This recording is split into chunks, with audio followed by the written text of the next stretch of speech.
Well, I'll just remind you what we're on. We've been, it seems like, away from it for a while. Romans 12 and verse 2, "Be not conformed to this world, but be ye transformed by the renewing of your mind." So we're on this big, broad subject of worldliness. You probably never imagined we would spend as long as we have spent on this topic of worldliness. But it is so crucial. It's just, I mean, it's the ethical part of the Christian's life there, your relationship to the world. And I guess the primary reason I've spent a lot of time on it is because of my experiences with the neo-evangelical movement, whether they would call themselves that officially or whether there might be some members who didn't know what they are officially called. The people that I've been around in my earlier Christian days, who are people who and were then so concerned about being caught up in the world, all of its ways and so forth. We've had to ask people to just not come back to our church, people who've been here before, because they just wanted to be worldly. We could never seem to reach them with spiritual things. And there are biblical passages for that. If a person doesn't align themselves with Christian truth and Christian doctrine, then the church is under no obligation to continue to be a soother of one's conscience for them once or twice or 3 times a week. In the New Testament, Christianity was radical, and one's expression of devotion to Jesus Christ meant a radical departure and a radical breaking away from their earlier life and experiences and their enjoyment in the world. And along with Romans 12, too, has been John's passage, which is even more powerful, in 1 John 2:15-17, that if you love the world, and we'll get into, what we have not done yet, we've just been looking at it, that there are 2 positions, the world affirmers and world deniers, and what types of people fit under different categories of world affirmers and world deniers, and then looking at the American scene of worldliness and the various philosophies that are vying for attention. We still haven't gotten into, and we won't until the end of this study, a lot of the biblical data concerning the world. Because without argument or without fear of contradiction, John says if you love the world, you're not a Christian. You don't have the Father's love. And that means you're not saved if you love the world. So what does he mean by loving the world? What does John mean by loving the world? See, all Christians would have to say, I agree with John. But how would they interpret what John said? They'd probably say, well, loving the world as being a prostitute or a race car driver or a stock swindler or something like that. Well, John is saying a lot more than the extremes a lot of people would like to put on him. That way they can get involved in a lot of the world that doesn't go too far. And so for this morning, anyway, we're on, again, the life of Dietrich Bonhoeffer, and especially Bonhoeffer's Tegel Theology, because I said that no discussion of worldliness would be complete without looking at secular Christianity theology, or secularism would be complete without looking at secular Christian theology, and that wouldn't be complete without looking at Dietrich Bonhoeffer, especially as a spouse in Letters and Papers from Prison, his so-called Tegel, T-E-G-E-L, his Tegel theology. Where in this, Bonhoeffer makes statements, I'll just go over those again, such as Christian worldliness, religionless Christianity, religionless secular Christians, worldly holiness, man come of age, a world come of age, and his most famous statement, a non-religious interpretation of biblical concepts. So what did he mean by that? Well, we said that there are basically 2 different opinions as to what Bonhoeffer meant. Bonhoeffer meant an untimely death, an execution at the hands of the death squad of Nazi Germany when he was 39 in 1945.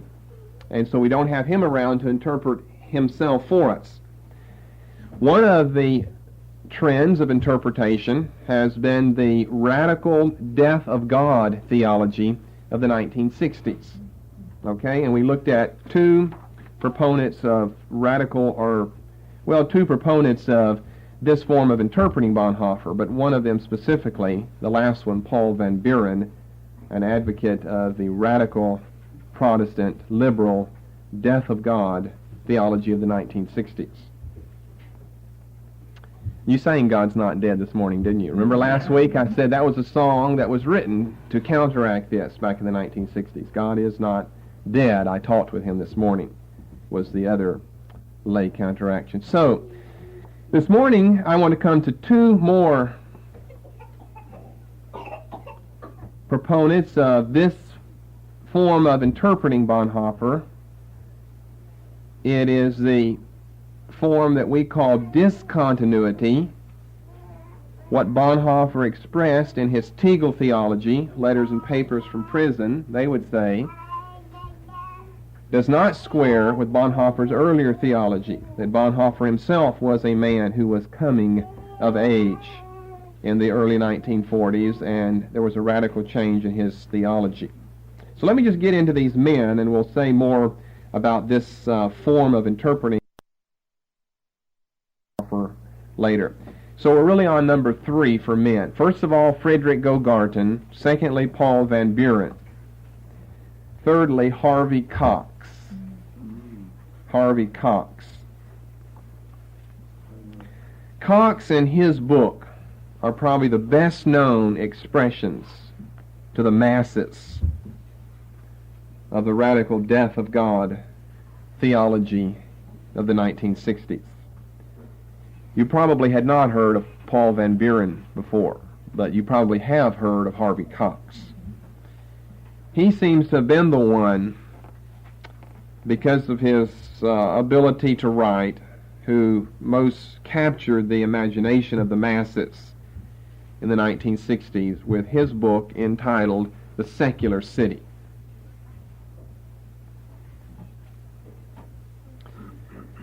Unlike Van Buren, he does not deal with secularism and that form of interpretation of Bonhoeffer from the linguistic point of view. Remember, this was the whole theory of Paul Van Buren, that only through the technical use of linguistic analysis can we hope to understand what the gospel message says to us today. Since we know miracles, that would be a violation of nature. So obviously there are no such things as miracles, no such thing as demons, no such thing as the supernatural. Then how are we to understand and read the gospel today? Van Buren argued for a reading of the gospel through the technical use of linguistic analysis. Cox does not do that. That's a very formal, technical way of pseudo-intellectuals like Van Buren to think that we can explain away the clear teaching of the Word by this pseudo form of intellectualism. Unlike Buren, Cox doesn't deal with it from that point of view, but Cox does specifically follow Gogarten's lead. And what was that? In arguing that secularism and secularization are actually the logical outcome and outgrowth of Christianity. That's what really the theory of his book is all about. Remember, this was the theory of Gogarten on the basis of Galatians chapter 4, verses 1 through 7. Now, you see, that's probably, last week when we said it, rather amazing and surprising to you, because you think of secularism and Christianity as being opponents to one another. How could one be the outgrowth, secularism, the outgrowth of the other, Christianity? Well, that's what Gogarten argued for. That's exactly what Cox is arguing for in his book. So I just have a small thing to read to begin with. This is, the first page of the first chapter. He's got a lengthy introduction, some of which I've read earlier, that precedes this. But here's chapter 1. Secularization, second paragraph. Secularization, as the German theologian Friedrich Gogarten once remarked, is the legitimate consequence of the impact of biblical faith on history. This is the second paragraph, and you know right away he's going to follow the lead that was set by Gogarten. This is why it is no mere accident that secularization arose first within the culture of the so-called Christian West, in the history within which the biblical religions have made their most telling impact. The rise of natural science, of democratic political institutions, and of cultural pluralism, all developments we normally associate with Western culture, can scarcely be understood without the original impetus of the Bible. then he said this, a warning against those Christians who might read this book and think, well, these are opposites, secularism and Christianity. They're not friends. One the ancestor, the other the child of the other. He said the discussion is designed to make amply clear that far from being something Christians should be against, secularism and secularization represent an authentic consequence of biblical faith. Rather than oppose it, the task of Christians, that is, the task of the church, should be to support and nourish it. Secularism and secularization. Rather than oppose it, the task of the church is to support and to nourish it. So Cox has 3 points that he thinks prove from the biblical point of view the fact that secularism is the logical outgrowth of Christianity. These are rather easy to remember. They concern 3 things. Number 1, the creation. Number 2, the Exodus. And number 3, the giving of the law on Mount Sinai.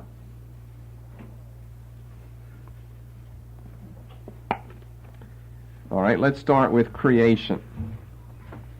He calls creation, and these are all some D words, I guess, to make it easy to remember, the disenchantment of nature. The disenchantment of nature. Now, you're going to have to follow carefully in your mind, or you won't see how he's using biblical passages to prove his theory that secularism finds its roots in the Bible itself. He calls creation the disenchantment of nature. Now, disenchantment was a term that was made very popular by the German sociologist Max Weber, W-E-B-B-E-R, Max Weber, a German sociologist, who spoke of the disenchantment of the masses of the 19th century over religion. The German-born American theologian Paul Tillich is the one who's spoken of America as a land of broken symbols. A land of broken symbols, and that's exactly what Cox is going to argue for throughout his book, that America, or the modern West, the civilized religious West, is a land of broken symbols, where at one time religious symbols held much value and importance to us. They no longer do today. So that even things that would be more on a natural level, such as the sanctity of a monogamous relationship, sex in marriage, not outside, those are broken symbols now. We don't have the nuclear family, we don't have monogamous relationships, we don't even have friendships anymore, because the world is changing. They would say Bonhoeffer had already said the world and man have come of age. So here's what he has to say on page 22 of his book concerning the disenchantment of nature. He's talking about the creation account, and he said, this is the beginning of the disenchantment process. True, the Hebrews freely borrowed the material of the creation story from their mythologically oriented neighbors of the ancient Near East. Well, that's a classic higher critical liberal theory there, that the Hebrews were ignoramuses when it came to having a knack for religion. They borrowed it from other people. The themes and motifs are in no sense original. But what the Hebrews did with these myths, he's talking about Genesis 1 and 2, how they modified them is the important thing to notice. And here's what he means by that. For example, whereas in the Babylonian accounts the sun, moon, and stars are semi-divine beings, partaking the divinity of the gods themselves, their religious status is totally rejected by the Hebrews. In Genesis, the sun and moon become creations of Yahweh, hung in the sky to light the world for man. They are neither gods nor semi-divine beings. The stars have no control over man's life. They too are made by Yahweh. None of the heavenly bodies can claim any right to religious awe or worship. So here's what he's saying, that in ancient civilizations and societies, people ascribed deity to the heavenly luminaries and spheres. They worshiped the sun, the moon, and the stars, and so forth. the Hebrews are beginning to think about things more. They borrow their account of creation, of a moon and a star that were created by God and so forth, from other cultures, mythologically oriented, such as the Babylonians and the Canaanites, and then they became disenchanted over the theories that these planets were or represented divine beings, or semi-divine beings, which then eventually led to their disenchantment over nature itself, as though God had some control over nature, which then would show their disenchantment with God. There is no God.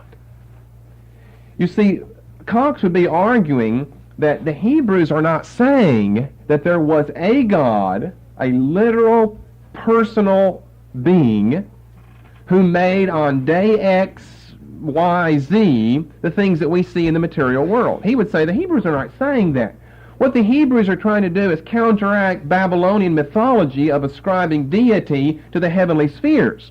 And the way they do that is to exalt one being, which they don't really believe in, but exalt one being, Yahweh, as God, and say that he made everything else.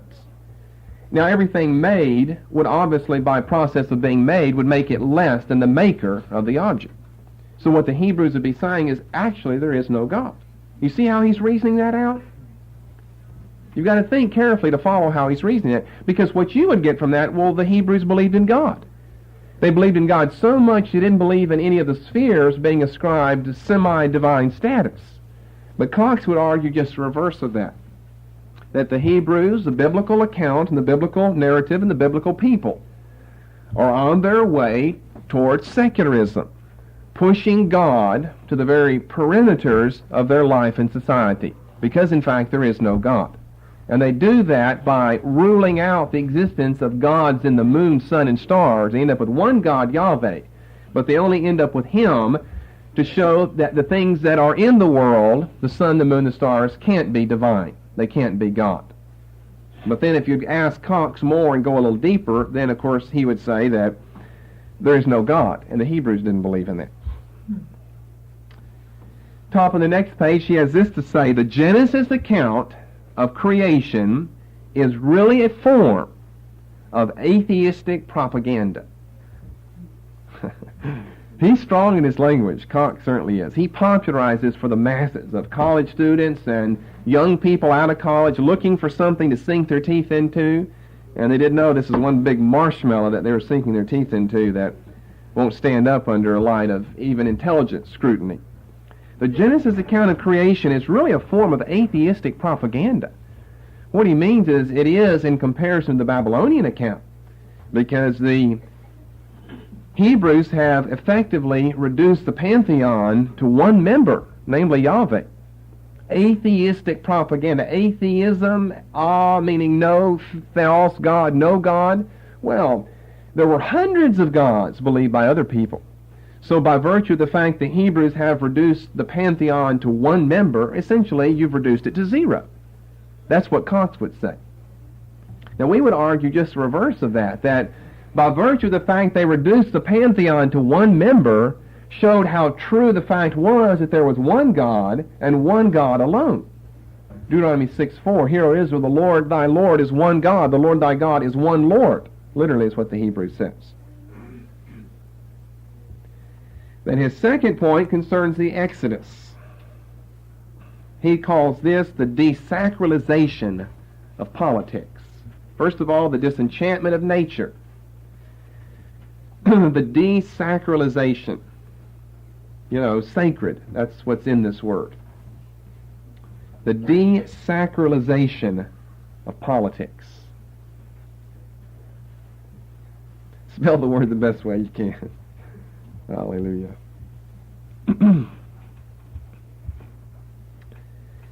Now here's his perverted way of reading the story of the Exodus, which, as we know, involved in the limelight this man Pharaoh.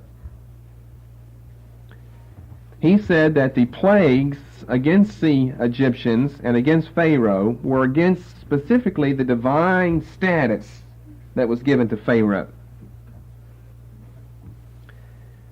And what the Hebrews, of course, the plague didn't ever happen. That's just the Hebrew way of expressing a point of view that they're arriving at. So what you would end up with in the man Pharaoh is nothing but a political figure void of any religious power or connotation. Hence this phrase, the desacralization of politics. Through the plagues and the Exodus, Pharaoh is shown to be divested of all sacred powers.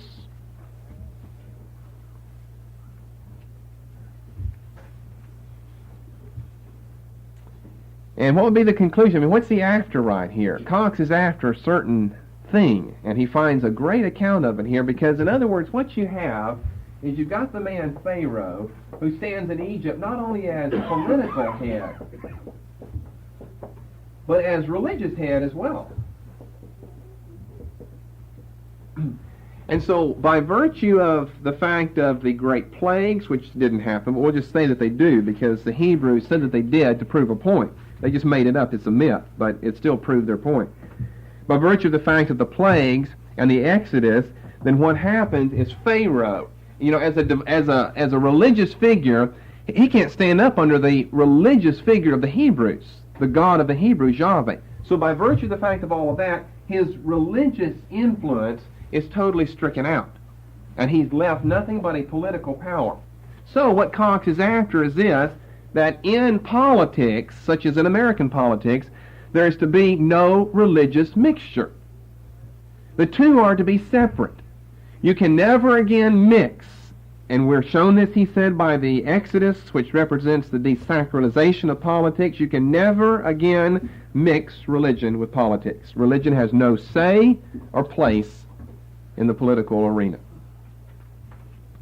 Now, you would never have gotten that when you were reading the book of Exodus, but that's what he got. Like our Constitution, separation between church and state. That's what he sees in the book of Exodus. That by virtue of the fact of the power of the God of the Hebrews named Yahweh, Pharaoh was completely divested of all his sacred, divine, religious powers. Seemed to be nothing but a political monarch and ruler.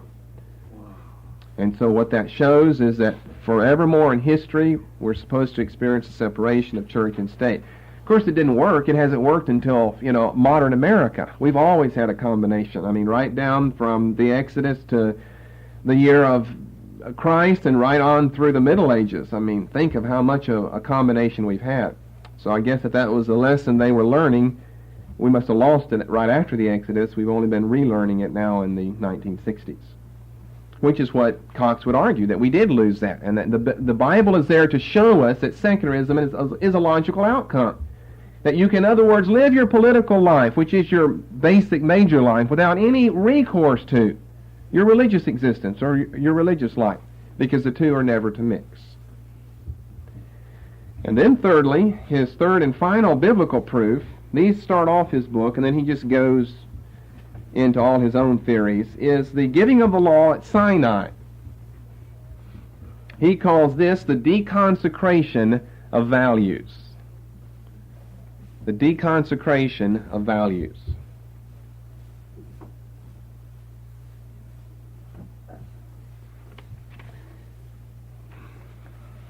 Now he argues that through the record of the Mosaic Law, with how many minutiae are given there. I mean, he would say ridiculous minutiae that are given. Well, what is being shown through that is that there are no binding religious values, laws, or principles on mankind. In other words, the law is kind of given in irony with all the stipulations, because what the Hebrews are trying to say is, they're giving it to you in irony, with tongue-in-cheek, giving you all these laws. What they're saying through it all is that there are no laws. Who could possibly keep all of those laws? And so the neat way you show that there are no laws, no values, no principles is to give 10 million of them. You see? It's a perverted way of reasoning. But Cox has a mind that's very capable of that form of reasoning. He writes, for instance, concerning the deconsecration of values. Now, you never would have gotten that. You would have thought the laws were given to be kept. That's why they were given. Well, he is saying, no, they're given in mockery. And any intelligent reader, I guess none of us are intelligent, any intelligent reader, as he would read along, would know that the reason all these are here is to show us that there are no laws. You know, you could say, in other words, you could reach that conclusion one of two ways. Either with a categorical statement, there are no laws. But what have you just done? You stated a law, that there are no laws. So he wants to avoid that. That's one way you could say there are no laws. A second way is to list 10 trillion of them, knowing that no one can keep them. Knowing that the intelligent reader, as he reads along, will realize, oh, I get the point, har, har, har, as I read Leviticus. Leviticus, you can throw the thing away. That's the whole point of Leviticus, is burn it up. It's no good. Har, har, har. You know, you're supposed to catch that as you read. I never got that. I got weighted down with all the laws we were supposed to do. Amen. And so did the Jews, by the way, for a long, long time. So, anyway, he's got to find some way of saying there are no laws without saying there are no laws, because then you just stated a law. So he's got to find a way around that. I don't know why so many people were caught up into Cox. Cox is confused. He writes this, he must live, speaking of man, he must live with the realization that the rules which guide his ethical life will seem just as outmoded to his descendants as some of his ancestors' practices now appear to him. And we're supposed to see that, pinch ourselves, kick ourselves, and say, I don't want to be a fool. We look back and laugh at the Israelites. We laugh at the Puritans and their puritanical notions of things. I don't want my descendants to think that way of me, that I couldn't do this or wouldn't do that or avoided the other. So learn from history, he would say. No previous generation has had to live in the glaring light of this realization. Simple ethical certainty of the sort once available to man will never, ever be possible again, ever since Sinai. Simple ethical certainty, so that you can know that it is either right or wrong to lie, cheat, steal, commit adultery, commit murder. So you can know ethical certainty of the sort once available to man, that is in his unenlightened days, when he thought that he knew, will never, ever be possible to man again.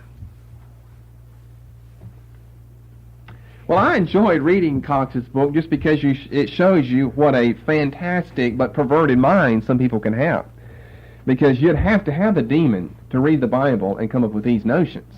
Amen. That Leviticus, Exodus, Leviticus, Numbers, and Deuteronomy were given to show us that Exodus, Leviticus, Numbers, and Deuteronomy are no good, of no value. That's why they were given. I mean, that would take a demon. Come on now, that would take a demon to come up with a notion like that. The Jews certainly didn't take it that way. All the prophets didn't take it that way. They felt, you better keep the law of my servant Moses. That's almost the last verse of the last book of the Old Testament. Be sure that you keep the law of my servant Moses. So I guess on this point the Hebrews missed it all, but he would think that some of the higher-ups saw it, and that's why when you get to the minor prophets, and they're real big on this, that the minor prophets deny the validity of the law and say, God has shown thee, O man, what is good, and what doth the Lord require of thee? Is it 10,000 of rivers of oil, or all for my firstborn, or lambs, or oxen? But to show mercy, to do justly, and to walk humbly with thy God. In other words, just kind of be a good person. Live your life. Live your life. You don't have to do anything or obey anything or obey anybody. And they love that contrast. That's a typical liberal theory, is to point you to the minor prophets and say, see, they're emphasizing justice in society, justice in politics, justice in fiscal policy in the government, justice in personal monetary concerns. And they don't have anything to say about all of the Levitical laws of cleanness and uncleanness, which would show that people later on got the point, that the law was given to show that the law was not given. So that's Harvey Cox's theory, basically set forth in his book, The Secular City, some of which he has recanted in his 20-year anniversary book, Religion in the Secular City, that I brought before and shown you before. He's recanted some of his theories here. So, books like this are only as good as the man is deceived in that area for however long he is. And then he says, no, I don't think that'll work. I think this is a better way to approach it. Instead of letting Scripture interpret Scripture and just believe what the Bible has to say and be guided by it, he's guided by his own theories. Well, fourthly, let's come to another man this morning. I hope you understand Mr. Cox. And by the way, he's still alive and down there at Harvard Divinity School. When I was in seminary, as I said, the fellow next to me could hardly wait since we could cross-register with other schools in the Boston area, I could hardly wait to get down to Harvard and sit under Harvey Cox, and then I quit school, the abomination of desolations I felt. But when I went down there and visited the next semester, sure enough, he had cross-registered, and he had his one course down there at Harvard Divinity School, and I could guess who his professor was, Harvey Cox, just to say that he sat under Harvey Cox. But I don't know that's something to brag about to your grandchildren, no.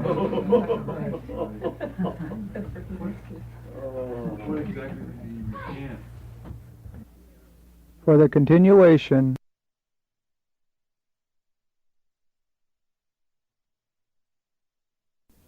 I don't know that's something to brag about to your grandchildren, no. What exactly did he recant in that book? Well, yeah, I'll say exactly what he recanted. What his whole new book is about, two things: fundamentalism, as espoused by Jerry Falwell and the Old-Time Gospel Hour in Lynchburg, and liberation theology, as espoused by the Roman Catholics in Central and South America. What he's predicted in this book is a death of religion.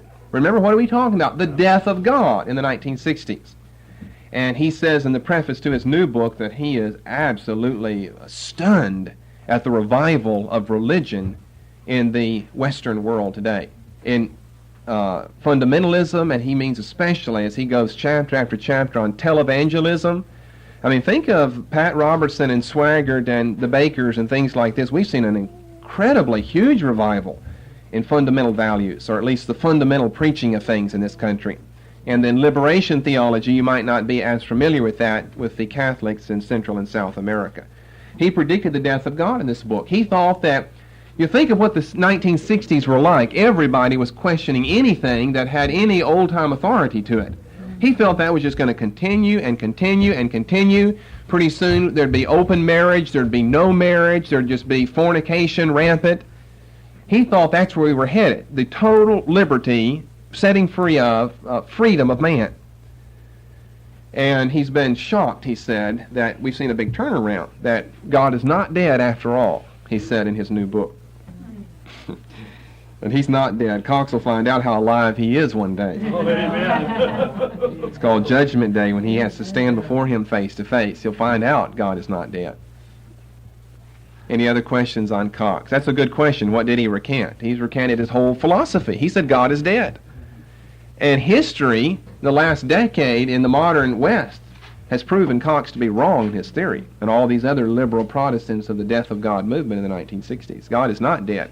Religion is very much viable and alive today. Now, we don't agree with some of the forms out there, but I mean, at least people are still talking about and believing in God. He felt we'd come to the time where churches are boarded up or used for other purposes entirely. There'd be no more worship. The Bible would not be read anymore, except just as a history book. No marriage. In other words, none of the fundamental values, of the traditional fundamental ethical moral values left around. That it would pay to commit murder and to cheat and to lie and to steal, that those would be esteemed in the modern society. That that's where we were headed. We may be headed there eventually, but we won't ever be there completely. God will always have his 7,000. Do you still have that book for sale yet? This one? Yeah. I don't know if it's still in print. I got an old copy, as you can see. This was published in, I didn't give you the date on this, 65? 1965. Van Buren's was 63. Van Buren's was the earliest. Yeah, this is 1965. And this is an original copy of it. I'm not for sure if it's still in print. But intellectuals don't really mind if they've got to change their opinion about something. That's just part of intellectual growth, they would say, as you come to new ideas. And that's what proves that you can't believe the Bible, because as you mature more, you'll change your opinions about the Bible. At this time, he was teaching at Andover Newton, which is it's a religious theological school in the Boston area, Andover Newton. But he's since moved to Harvard Divinity School. I think Andover-Newton just split up recently or something. You might not have known or heard anything about that. I thought they might have split up. But I know one of my former professors in seminary left, and it's a very liberal neo-Orthodox school. I mean, and Gordon Conwell is certainly not like that. Gordon Conwell is much more evangelical than any of the other schools in the Boston consortium of theological schools. But one of my former professors at Gordon Conwell last year left Gordon Conwell and went to Andover-Newton to be a professor. I don't know why you'd ever go right into the den of liberals and the neo-Orthodox like that and leave a place that, I mean, in comparison would be like heaven. Leaving Gordon Conwell to go to Harvard or Andover-Newton would be like leaving heaven and going to Dante's Inferno. But I guess that gives them, more prestige in their academic credentials. I didn't only teach with people of like mind, but those that I disagreed with. But my argument would be eventually those you disagree with, you won't disagree with too long because they'll convince you of their heresies if you mix with them. All right, then we come to a fourth and a final figure, Ronald Gregor Smith. Ronald Gregor Smith, he's another Death of God theologian. Not nearly as well known as the above two, Paul Van Buren and Harvey Cox. Now let me just make a statement right here before I go on. We're not studying Death of God theology per se. We're studying Bonhoeffer and how people have interpreted Bonhoeffer. So, there are many other Death of God theologians much more recognizable than some of the ones I've listed, such as Van Buren, Cox, and Ronald Gregor Smith. Okay? There are other Death of God theologians that were the mainline carriers of the banner of the Death of God theology. Well, I can mention some names, but there's no sense in mentioning their names because although they fit into the same general ballpark of being Death of God theologians, they don't ever make use of Bonhoeffer. We're only looking after those that make use of Bonhoeffer and try to interpret him. Okay? So remember that. These are not the best known Death of God theologians. Okay? There are others there are two others specifically that were the leaders of the movement. These are kind of some under leaders of the movement. Cox would be the best known and the most important of them, but he's not as important as two other Death of God theologians. By the way, you can probably look this business up in your theological dictionary. Maybe some of you already have, and I think you'll find more about that. We're just approaching it from the position of who has used Bonhoeffer as a springboard for their theories. Okay, so Ronald Gregor Smith, he wrote his book, Secular Christianity. Notice all these books have the term secular in them. Secular Christianity in 1966. Okay, so Van Buren came out in 63 with the secular meaning of the gospel. Cox in 65 with the secular city. Smith in 66 with secular Christianity.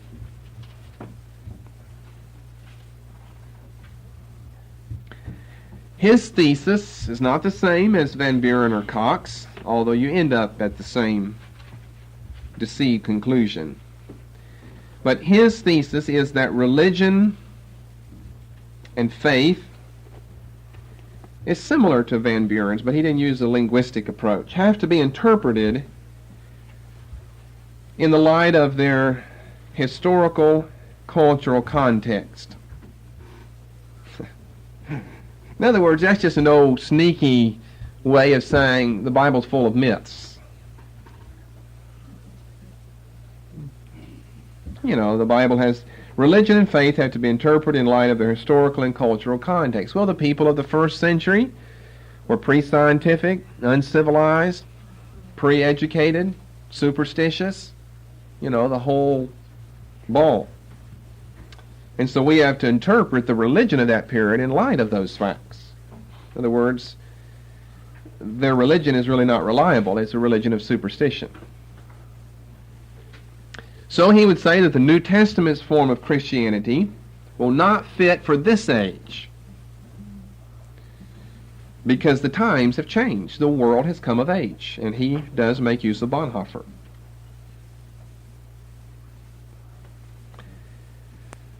He has 3 sections in his book. They're entitled Faith, History, and Secularism. he deals with Bonhoeffer specifically in chapter 5 of his third section, Secularism.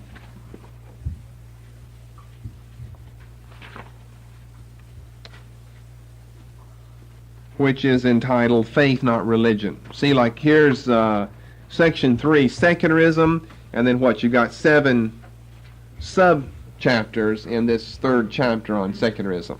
And I know it's in the 5th chapter on secularism entitled Faith Not Religion. It's where he deals with Bonhoeffer. I see in the table of contents it's called, it's summarized thusly: faith itself is caught up in the ambiguity of secularism. It confuses itself with religion.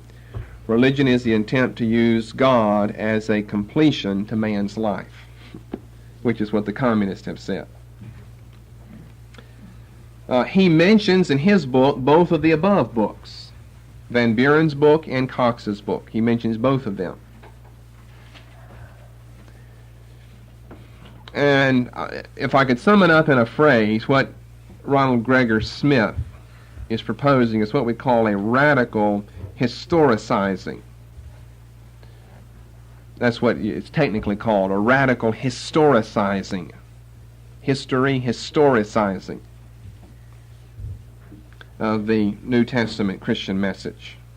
I've explained what I meant by that earlier, that was for that age and it's not for our age because times have changed. That's called a radical historicizing. If you hear of radical historic criticism or radical historicism, then we're talking essentially about the same thing.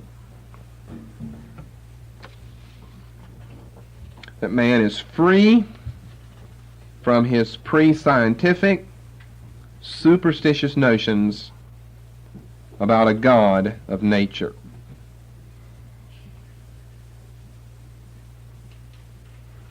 We now have better psychological, medical explanations for things earlier thought to be the result of demonic activity, such as sickness or changes in personality. That there are better, more reasonable, more true-to-fact explanations today in the field of medicine and psychiatry and psychology for what people thought in an earlier age were things caused by evil spirits. You know, I would say if we do have a better way of explaining them, we certainly don't have a better way of dealing with them. That's for sure. We've got just as much, if not more, sick people, in body and in mind, running around the streets, not of South America, but Boston and New York and Poultney, Vermont, today than they had back in those days. So I guess that's the anomaly of it all. If we do have a better way of explaining it, and I don't think we do, I think we've got a worse way. We're just looking at symptoms and not looking at causes anymore. Back in those days, he looked at causes. This was either caused by God or caused by the devil. Forget about the symptoms. What's the source of all of this? They look for sources and causes then. Today, we just look at symptoms and treat them. But if we do have a better way of explaining, we certainly have a worse way of dealing with them. Now, let me just kind of sum up what I want to say, and then I'll conclude this form of interpreting or interpretation of Bonhoeffer, the radical discontinuity form of secularity in the death of God movement. I want to sum that up with several statements here. These men, particularly numbers 2 through 4, have a lot to say about liberation and freedom. Well, Gogarten had a lot to say about liberation and freedom on the basis of Galatians 4, 1-7, that in earlier days we were slaves and now we're sons. God has sent forth His Son and He has redeemed us. I guess I could qualify that and say all 4 of them have a lot to say about liberation and freedom. Man's freedom from preconceived value systems and moral standards. Man's freedom, his liberation from, his deliverance from pre-scientific superstitious notions about God and man and nature.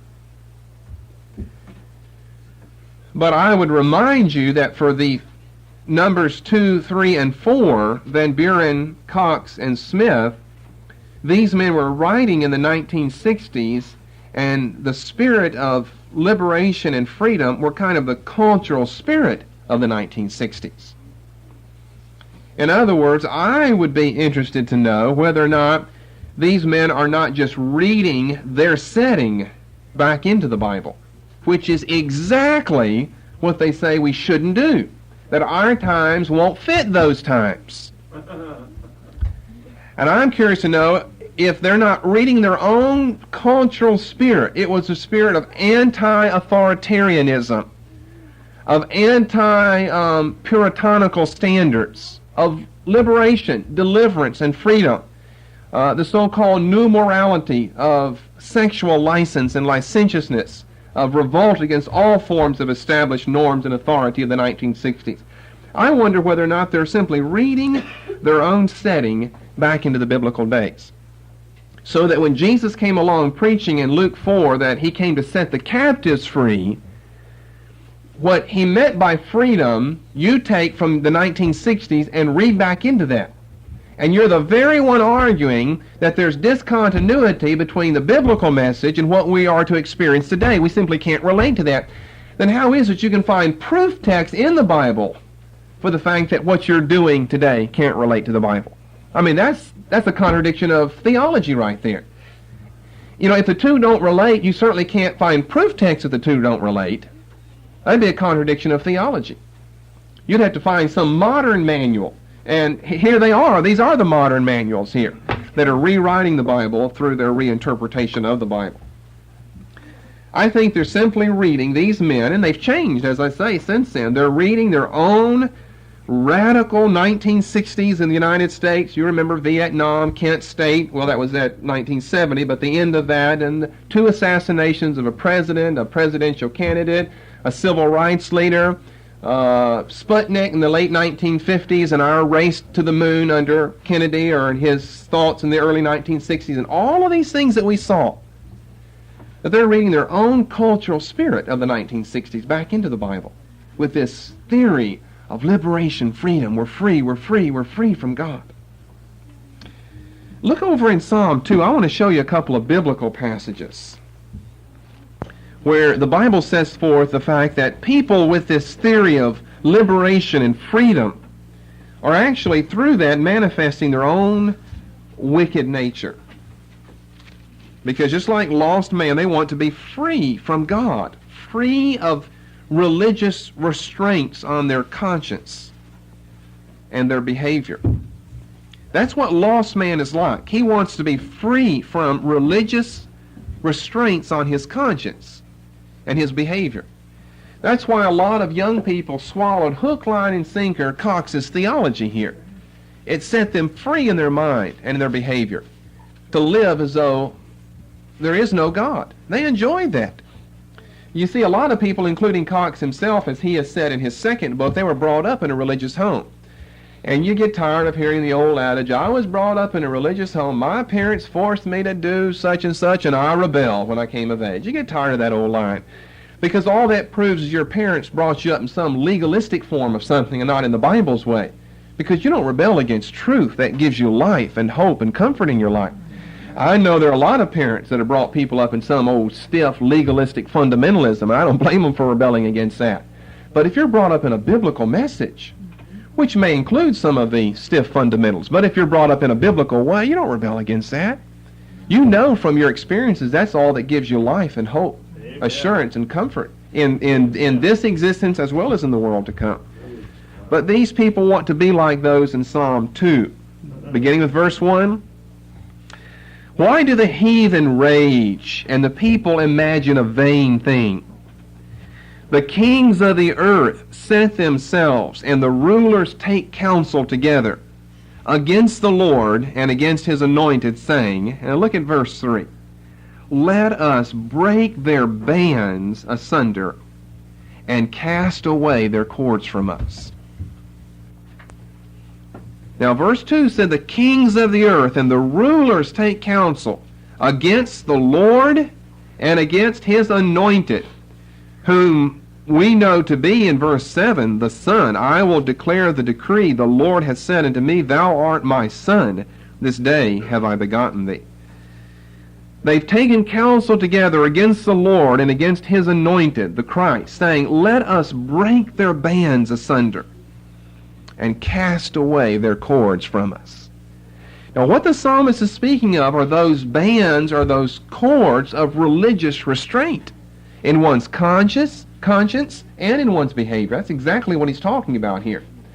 That the rulers of the earth want to break those bands and feel free. And books like Van Buren's and Cox's and Gregor Smith's will do that for you.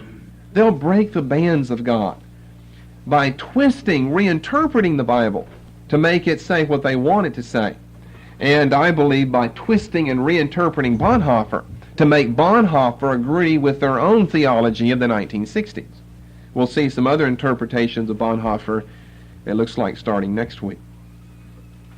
Then there's another passage in one of Jesus' parables in Luke 19 that I think is a New Testament verse that corresponds to what I've just shown you in Psalm 2.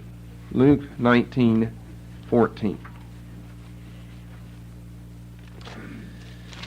And then we're going to look at a couple of other things as well before we're through here. Luke 19:14. You have to beware of those that have such an emphasis on liberty and freedom. And they may even quote a verse or two that, Paul said in Galatians, that stand fast in the freedom of Christ and don't let a man bring you into bondage and so forth. Well, they'd be misinterpreting that to say that bondage is having to obey, live up to biblical, moral, ethical norms and standards. Verse 14 of Luke 19. Well, we'll start earlier, verse 11. And as they heard these things, he added and spake a parable, because he was nigh to Jerusalem, and because they thought that the kingdom of God should immediately appear. And he said, Therefore a certain nobleman went into a far country to receive for himself a kingdom, and to return.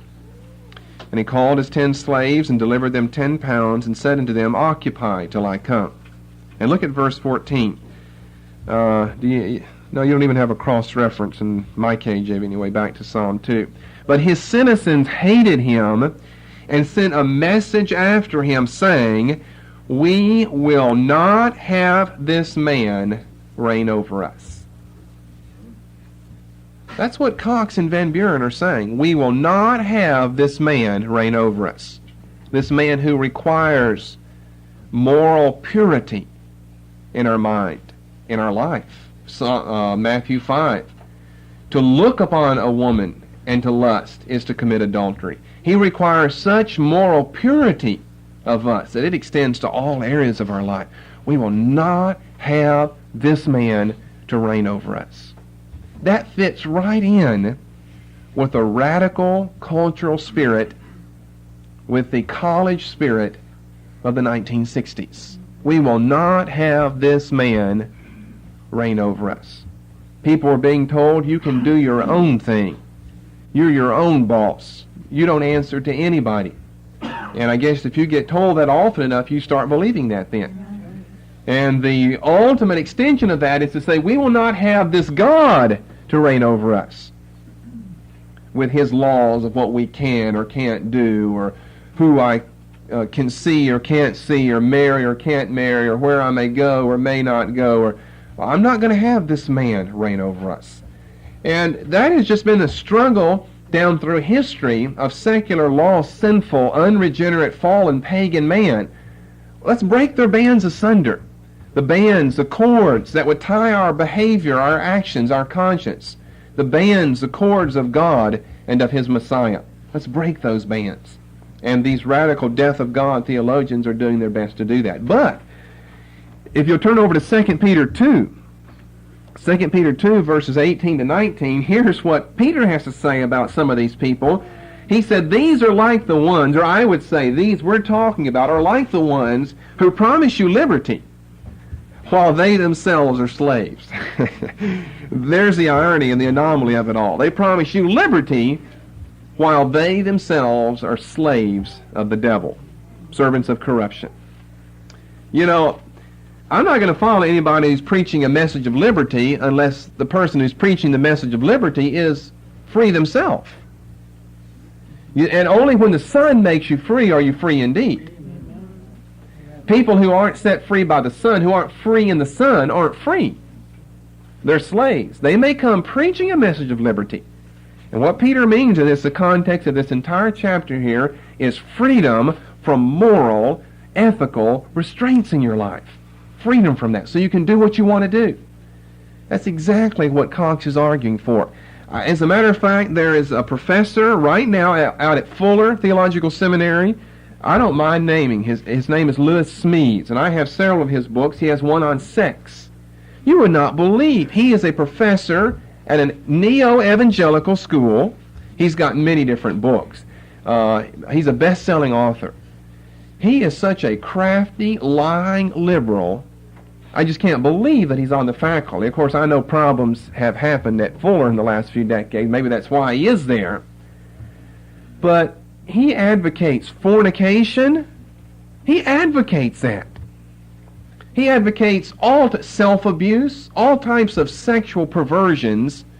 And, I mean, it was published by a Christian publishing company. And he's come out with some new things recently in his ethical views that are just shocking. They're just shocking. So I'm not going to follow these people saying, liberty, liberty, when they themselves are slaves. Verse 18, they speak great swelling words of vanity. You know, you ever heard an eloquent sermon before? Great swelling words of vanity. They allure through the lusts of the flesh.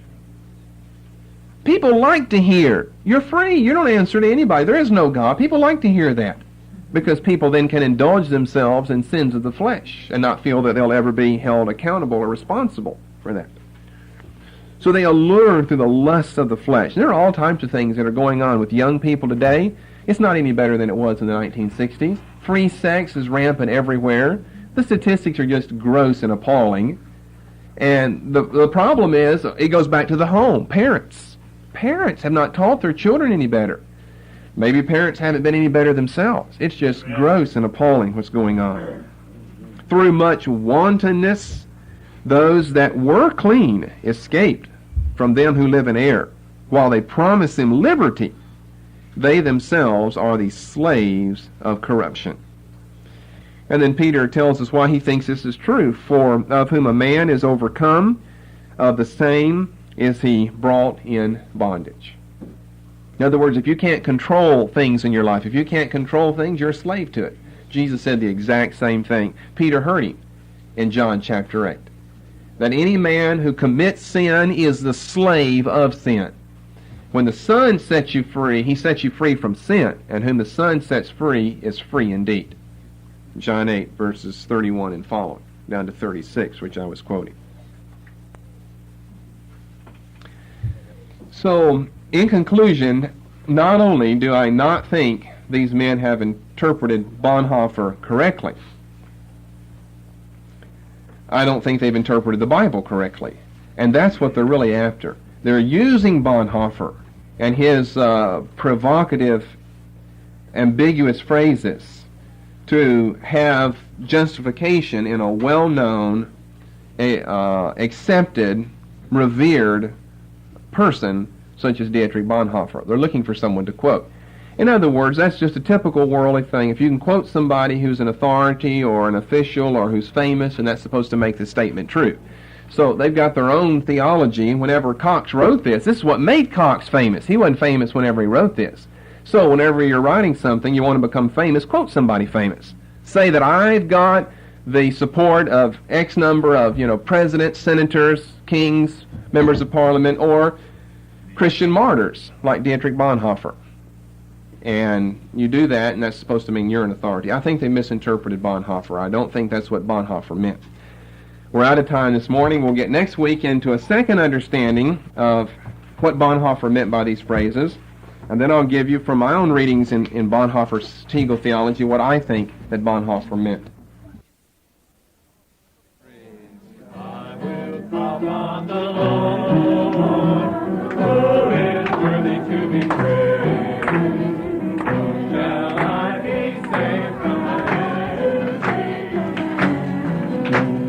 The Lord liveth, and blessed be my rock and life,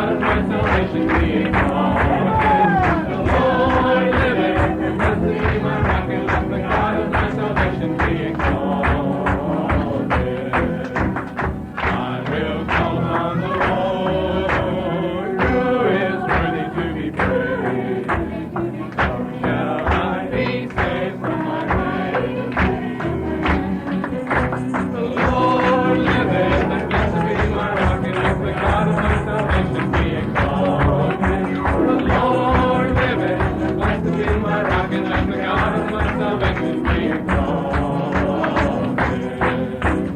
I will call on the Lord, who is worthy to be praised. So shall I be saved from my